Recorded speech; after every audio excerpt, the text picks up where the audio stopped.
આપને મળે છે। આપણે જોઈ શકીએ છીએ કે x1 બાર અને x2 બારની કિંમતમાં x1 બારની કિંમત નાની છે x2 બાર કરતાં, એટલે આપણે એવું વિચારીએ છીએ કે સમષ્ટિમાં પણ μ1 લેસ ધેન μ2 હશે, માટે આપણે આવું એક છેડાવાળું એટલે કે વન ટેલ ટેસ્ટ કરવા જઈ રહ્યા છીએ। સૌ પ્રથમ આપણે તફાવત મેળવીએ। આપણે absolute value of x1 bar minus x2 બાર લઈએ તો 47 માઇનસ 49 એટલે કે આપને લગભગ 2 પ્રાપ્ત થાય છે। સ્ટાન્ડર્ડ એરર પ્રમાણિત દોષ x1 bar minus x2 bar is equal to under root of s1 square by n1 plus s2 square by n2 લઈએ। s1ની કિંમત આપણને નિદર્શ 1 માટે 28 છે અને નિદર્શ 2 માટે 40 છે, એટલે કે s1 square is equal to 28 square by 1000 અને s2 સ્ક્વેર 40 સ્ક્વેર બાય 1500 આપણને મળે છે। આનું આપણે સાદું રૂપ આપીએ તો આપણને 1.36 પ્રાપ્ત થશે, એટલે કે પ્રમાણિત દોષ આપને 1.36 મળે છે। z કેલ્ક્યુલેટેડની વેલ્યુ આપણે લઈએ તો difference divided by standard error, તફાવત આપણને 2 પ્રાપ્ત થયો છે આ એક્ઝામ્પલ માટે અને સ્ટાન્ડર્ડ એરર 1.36 છે, તો મિત્રો આપણને કેલ્ક્યુલેટેડ વેલ્યુ 1.47 પ્રાપ્ત થાય છે। 5% સાર્થકતાની કક્ષાએ z ટેબ્યુલેટેડ વેલ્યુ આપણે લઈએ તો એ છે 1.645 for a one tail test. મિત્રો આપણે જાણીએ છીએ અને જોયું કે z કેલ્ક્યુલેટેડ 1.47 અને z ટેબ્યુલેટેડ 1.645 છે, તો સ્વાભાવિક છે કે z calculated less than z tabulated છે, તો અહીંયા આપણે આપણી નિરાકરણીય પરિકલ્પનાનો સ્વીકાર કરીશું તો એમ કહી શકશું કે સરેરાશ દૈનિક વેતન બંને ફેક્ટરીઓમાં સમાન મળે છે, એટલે કે ફેક્ટરી બીમાં કામ કરતા કામદારોનું સરેરાશ વેતન ફેક્ટરી એમાં કામ કરતા કામદારોના સરેરાશ વેતન કરતાં વધારે નથી। મિત્રો હવે આપણે એટ્રીબ્યુટ્સ ટેસ્ટ જોઈએ। એટ્રીબ્યુટ્સ ટેસ્ટમાં આપણે ગુણાત્મક પરીક્ષણોમાં 3 પ્રકારની ટેસ્ટ છે જે આપણને દીપ્તિબેન સમજાવવા જઈ રહ્યા છીએ। ઓકે ફાઇન, દીપા મેડમે આપણને સમજાયું ટેસ્ટ ફોર વેરિયેબલ્સ એટલે કે ચલ માટેના પરીક્ષણ। હવે આપણે test for attributes that is ગુણધર્મો માટેના પરીક્ષણો જોઈશું। Test of attributes can be studied in 3 ways, એટલે કે આપણે 3 રીતના અલગ અલગ એના રીત છે। ફર્સ્ટ છે test of significance of number of successes, એટલે કે સફળતાની સંખ્યા માટેનું પરીક્ષણ છે। સેકન્ડ છે test of significance of proportion of success, એટલે કે પ્રમાણ માટેનું પરીક્ષણ છે। અને થર્ડ વન છે test of significance of difference of 2 proportion, એટલે કે 2 અલગ અલગ પ્રપોર્શનના પ્રમાણના સાર્થકતાનું પરીક્ષણ આપણે જોઈશું। પહેલાં જોઈએ test of significance of number of successes. Let us suppose that a sample of size n is drawn from a given population, એટલે કે આપણા સમષ્ટિમાંથી કોઈ સેમ્પલ સાઇઝ nનું આપણે એક નિદર્શ લઈએ છીએ। If we have a success x times, then there will be n minus x failures, એટલે કે જો તમને x સફળતા મળે તો n minus x તમને શું મળશે? નિષ્ફળતા મળશે। In this sample of size n, that is આ n સાઇઝના સેમ્પલમાંથી જો તમને x સફળતા મળે તો n minus x શું મળે છે? નિષ્ફળતા મળે છે। બધા જ માટેની જે સફળતાની સંભાવના છે which we have to take constant, એટલે કે અચળ છે એવું ધારી લઈએ છીએ। Then by using binomial distribution the expected value of X is NP, એટલે કે તમે ઓલરેડી પહેલાં શીખી ગયેલા છો દ્વિપદી વિતરણ કે જેનો મધ્યક એનપી છે અને જેનો વેરિયાન્સ કેટલો છે? વિચરણ એનપીક્યુ છે। બાયનોમિયલ ડિસ્ટ્રીબ્યુશન એટલા માટે યુઝ કરીએ છીએ કે બાયનોમિયલમાં સફળતા અને નિષ્ફળતા એટલે કે 2 ચોઇસ છે અને અહીંયા પણ આપણી પાસે નંબર ઓફ સક્સેસ અને ફેલ્યુઅર માટેનો ચેક કરીએ છીએ। નાઉ ધ ડિફરન્સ, સૌથી પહેલાં આપણે ડિફરન્સ મેળવીએ છીએ એક્સ માઇનસ એનપી, જ્યાં એનપી છે એ દ્વિપદી વિતરણનો મધ્યક બતાવે છે અને એક્સ છે તમારી ઓબ્ઝર્વ વેલ્યુઝ છે, એટલે કે ઓબ્ઝર્વ વેલ્યુ અને એક્સપેક્ટેડ વેલ્યુ છે એનું બંનેનું આપણે કમ્પેર કરીશું 2 ટાઈમ્સ સ્ટાન્ડર્ડ ડેવિએશન અથવા 3 ટાઈમ્સ સ્ટાન્ડર્ડ ડેવિએશન, એટલે કે 2 વખત વિચરણ અથવા 3 વખત વિચરણ, એટલે જનરલી 2 વખત છે એ આપણે 1% માટે લઈએ છીએ, 3 ટાઈમ્સ લઈએ છીએ એ 5% માટે લઈએ છીએ। If the difference is less than is equal to 2 or 3 times standard error, then the hypothesis is accepted. Generally આપણે એમ વિચારીએ છીએ કે જો આ તફાવત છે એ 2 અથવા 3 ટાઈમ સ્ટાન્ડર્ડ એરર એટલે કે પ્રમાણિત દોષ કરતાં ઓછો હોય તો આપણો હાઇપોથિસિસ એટલે કે જે પરીક્ષણ છે આપણે હંમેશા શું કરે છે? સ્વીકાર કરે છે। And if the difference is greater than, એટલે કે આ જો પ્રમાણિત ડોઝથી 2 અથવા 3 ટાઈમ્સ કરતાં પણ વધારે હોય તો નેચરલી છે કે આપણે એવા જ હાઇપોથિસિસનો એટલે કે એવા એનું એક્સેપ્ટેડ નહીં કરીએ. ફર્સ્ટ છે test of significance of a sample proportion. હવે જેવું તમે સક્સેસ માટે જોયું એવું સેમ પ્રપોર્શન માટે પણ કરી શકાય છે, એટલે કે પ્રમાણ માટેનું આગળન. The test of significance of sample proportion is also very important. The steps for this test, એટલે કે આ જે પ્રપોર્શન માટેના જે ટેસ્ટ છે એટલે કે પ્રમાણ માટેના જે ટેસ્ટ છે એના આપણે સ્ટેપ નીચે લઈશું. સૌથી પહેલાં તો તમે નલ હાઇપોથિસિસ એટલે કે એનો તમે તૈયાર કરો કે તમારો નલ હાઇપોથિસિસ શું છે, કે તમે શેના માટે ચેકિંગ કરવા માંગો છો. તો suppose P is equal two P0, કે આપણું પ્રમાણ છે એ P0 છે એ ચેક કરવું છે. That is a sample has been drone from A population with proportion P0. તો P0 છે એ ચેકિંગ કરવા માટે ફર્સ્ટ સ્ટેપ લઈએ. સેકન્ડ સ્ટેપ છે એની સ્ટાન્ડર્ડ એરર એટલે કે પ્રમાણિત ડોઝ આપણે ફાઇન્ડ કરીશું. The standard error of the proportion is the standard deviation of the sampling distribution. Sampling distribution that is x bar છે, જેના માટે તમે પ્રમાણિત ડોઝ શોધવા માંગો છો P1 - P2. પહેલાં દીપા મેડમે કીધું કે x1 bar - x2 bar, x bar and so on. એવું સેમ એ જે સ્ટાન્ડર્ડ સેમ્પલિંગ ડિસ્ટ્રીબ્યુશન છે એને કોરસ્પોન્ડિંગ આપણે એનું સ્ટાન્ડર્ડ એરર શોધીશું. And then we have to find એનું કોરસ્પોન્ડિંગ વેલ્યુઝ. સ્ટાન્ડર્ડ એરરની ફોર્મ્યુલા છે P ઇન્ટુ 1 - P અપોન એનું સ્ક્વેર રૂટ લઈએ, જ્યાં P શું બતાવે છે તમારી નંબર ઓફ સક્સેસ અને N છે એ ટોટલ ટ્રાયલ્સ એટલે કે કેટલા પ્રયત્નો છે, અને કેપિટલ P બતાવે છે એ પોપ્યુલેશનનું પ્રમાણ બતાવે છે. ત્રીજું સ્ટેપ છે સૌથી પહેલાં તો તમે ડિફરન્સ શોધ્યો. સેકન્ડ સ્ટેપ છે એનું સ્ટાન્ડર્ડ એરર શોધી, અને થર્ડ સ્ટેપ એટલે કે ત્રીજું સ્ટેપ છે the value of test statistics Z which can be calculated as following formula. એ Z એટલા માટે કે આપણે પહેલાં દીપા મેડમે કીધું કે બધા જ ડિસ્ટ્રીબ્યુશન લાર્જ સેમ્પલના નોર્મલ એટલે કે પ્રમાણે વિતરણને અનુસરે છે. તો જે પ્રમાણે વિતરણને અનુસરે છે એમાં જનરલી આપણે શું લઈએ છીએ x minus mu upon sigma. x તમારા ઓબ્ઝર્વેશન છે, મ્યુ પોપ્યુલેશનનો મીન છે, અને સિગ્મા છે એ પ્રમાણિત દોષ એટલે પર્ટિક્યુલર સ્ટેટિસ્ટિક્સ માટે વિચારીએ તો એ પ્રમાણિત દોષ છે, નહીંતર સિગ્મા તમારું વિચરણ અને એનું વિચલન બતાવે છે.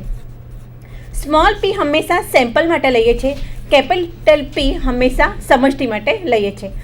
નાવ સ્ટાન્ડર્ડ એરર ઓર P એટલે કે એની સ્ટાન્ડર્ડ એરર શોધી દીધેલી છે, એનો યુઝ આપણે આ ફોર્મ્યુલામાં કરીએ તો આપણને એનું રિઝલ્ટ મળશે.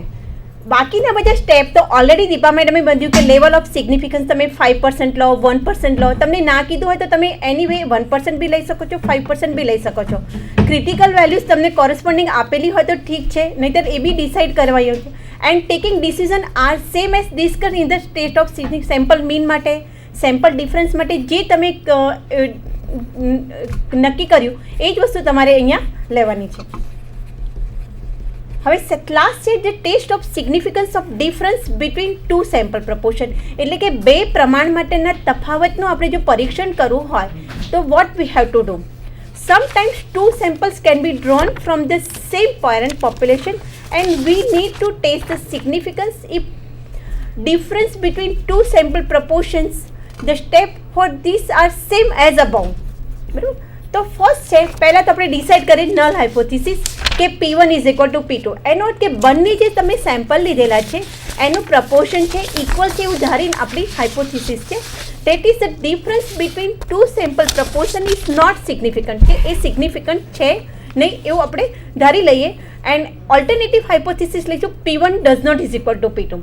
જો P1 does not is equal to P2 તમે લો તો એ તમારું ટુ ટેલ પરીક્ષણ થશે. P1 ગ્રેટર દેન P2 યા P1 લેસ દેન P2 તમે પરીક્ષણ કરો તો એ તમારું વોન્ટેડ એટલે કે એક છેડાવાળું પરીક્ષણ થશે. સેમ આગળ કર્યું એવું સ્ટાન્ડર્ડ એરર અહીંયા, પણ સ્ટાન્ડર્ડ એરરની formula we have to use this one. When the population proportion is P1 and P2 are known, એટલે કે જો બંને પોપ્યુલેશનના પ્રપોર્શન એટલે કે પ્રમાણ તમે જાણતા હો તો standard error of P1 - P2 is equal two square root of P1 into 1 - P1 upon N plus P2 into 1 - P2 upon N. આ ક્યારે કે જ્યારે તમે પોપ્યુલેશનના પ્રમાણ જાણો છો ત્યારે. સેકન્ડ કેસ છે when the population proportion P1 and P2 are not known, એટલે કે તમે એ બંને વસ્તુ જાણતા નથી તો at that time you have to use this formula. Standard error of P1 minus P2 is equal to P into 1 minus P upon N1 plus P into 1 minus P upon N2. તો ત્યાં P શું દર્શાવે છે? where P is equal to weighted mean લીધો કે N1 P1 plus N2 P2 upon N1 plus N2, where P is the estimated value of population proportion. આ જે values છે એ સેમ્પલમાંથી આવેલી છે એટલે આપણે એને એસ્ટિમેટેડ વેલ્યુઝ કહે છે, એટલે કે અનુમાનિત કિંમત, which is calculated by taking weighted mean. Weighted mean એટલા માટે લઈએ છીએ કે એમાંથી જે તમને વેલ્યુઝ મળે છે એ વધારે બેઝ છે compare to simple one, two sample proportion P1 and P2. ત્રીજું સ્ટેપ છે કેલ્ક્યુલેશન ઓફ ટેસ્ટ સ્ટેટિસ્ટિક્સ. જેવું આગળ ફર્સ્ટ સિમ્પલ પ્રપોર્શન માટે કર્યું એવું સેમ અહીંયા આના માટે કરવાનું છે. The value of test statistics Z can be calculated by the following formula as it is. Z is equal to P1 minus P2 upon standard error of P1 minus P2, where P1 બતાવે છે sample proportion from first population અને P2 બતાવે છે sample proportion from second population. બાકીના બધા જે step છે likewise level of significance એ પણ તમે 1% લઈ શકો છો, 5% લઈ શકો છો. ક્રિટિકલ વેલ્યુઝ તમને કોરસ્પોન્ડિંગ આપેલી હોય છે. And taking decision are same as discuss in the sample મીનમાં જેવું તમે ડિસ્કસ કર્યું એવું સેમ તમે પ્રપોર્શન માટે, પ્રપોર્શનના તફાવત માટે પણ એક થીમ આમાં યુઝ કરવાની છે. એના માટેના એક બે એક્ઝામ્પલ્સ લઈએ તો ફર્સ્ટ લઈએ મિત્રો. In A random sample of size 500 and 800 taken from A 2 cities, 2 cities છે એમાંથી આપણે 2 સેમ્પલ લીધેલા છે, એક 500નું છે એક 800નું છે. Which 300 and 550% are having black hair, એટલે કે અહીંયા આપણે હેરનું ચેકિંગ કરીએ છીએ પ્રપોર્શન માટે. તો એમાં એક સિટીના જે છે વેલ્યુઝ છે એ 300 છે સેમ્પલમાં અને સેકન્ડમાં છે 550 પર્ટિક્યુલર બ્લેક હેર માટે છે. Test the significance of the difference between two sample proportion. આપણે ચેક કરવું છે કે બંને પ્રપોર્શન્સ છે એટલે કે બ્લેક હેરમાં એ બંને સિટી માટે પ્રોપર છે કે નહીં, કે P1 is equal to P2 છે કે P1 does not is equal to P2 છે. જો P1 does not is equal to તમે P2 લો તો you have to take two tail test, અથવા P1 ગ્રેટર દેન P2 એટલે કે પર્ટિક્યુલર વન સિટી કરતાં સેકન્ડ સિટી માટે તમારે વધારે ચેક કરવું છે તો તમે એ વન સાઇડ ટેસ્ટ પણ લઈ શકો છો.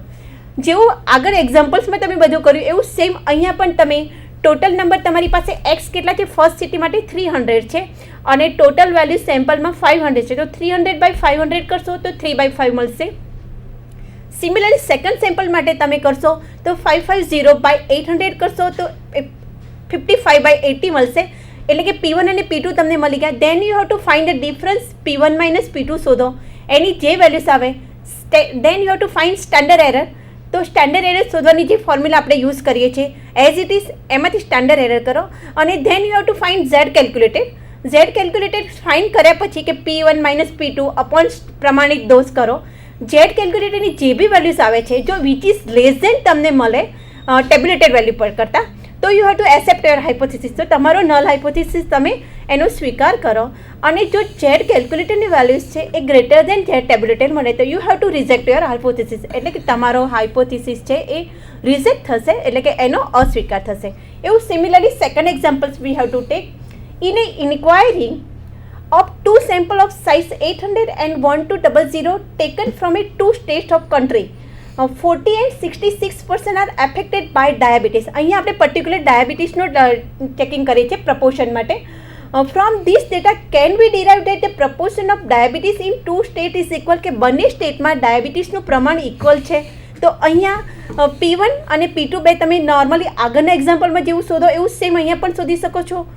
તમારી પાસે ફર્સ્ટ સેમ્પલની સાઇઝ N1 800 છે, સેકન્ડ સેમ્પલની સાઇઝ N2 1200 છે અને કોરસ્પોન્ડિંગ X1 અને X2ની વેલ્યુઝ તમને આપી છે 48 and 66. તો you have to find P1 that is 48 divided by 800 and second one છે 66 divided by 1200. You have to find P1 and P2, એટલે કે તમે P1 અને P2 ફાઇન્ડ કરી દીધા. Now find the corresponding standard error, એટલે કે પ્રમાણિત દોષ શોધો અને then you have to find Z calculated. જો Z કેલ્ક્યુલેટરની વેલ્યુ સેમ ઉપર કર્યું એવું જો લેસ દેન તમને મળે તો you have to accept your hypothesis, કે તમારા હાઇપોથિસિસનો સ્વીકાર કરો, otherwise you have to reject your hypothesis, અથવા તમે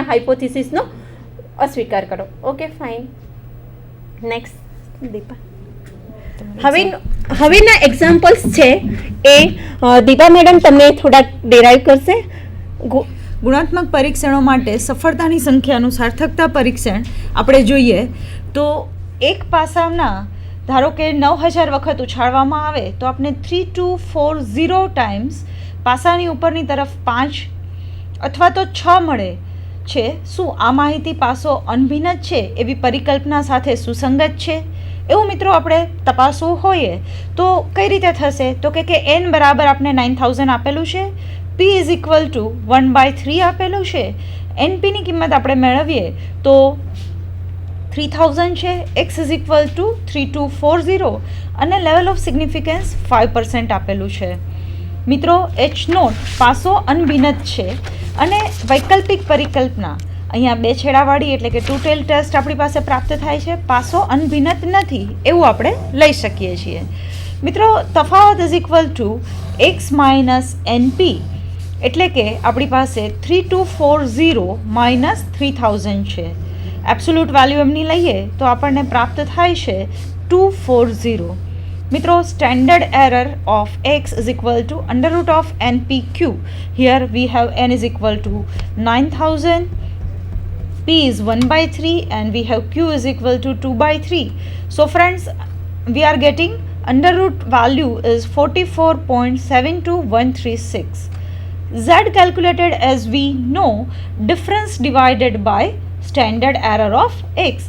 મિત્રો અહીંયા આપણી પાસે ડિફરન્સ 240 છે અને પ્રમાણિત દોષ 44.72136 ઇઝ ઇક્વલ ટુ આપણને પ્રાપ્ત થશે 5.36. મિત્રો 5% level of significance Z tabulated value આપણને 1.96 પ્રાપ્ત થાય છે. આપણે જોઈ શકીએ છીએ કે કેલ્ક્યુલેટેડ વેલ્યુ ટેબ્યુલેટેડ વેલ્યુ કરતાં મોટી છે એટલે કે અહીંયા આપણે આપણી નલ હાઇપોથેસિસ H0નો અસ્વીકાર કરીશું. એટલે એવું કહી શકાય કે આપેલી માહિતી પાસો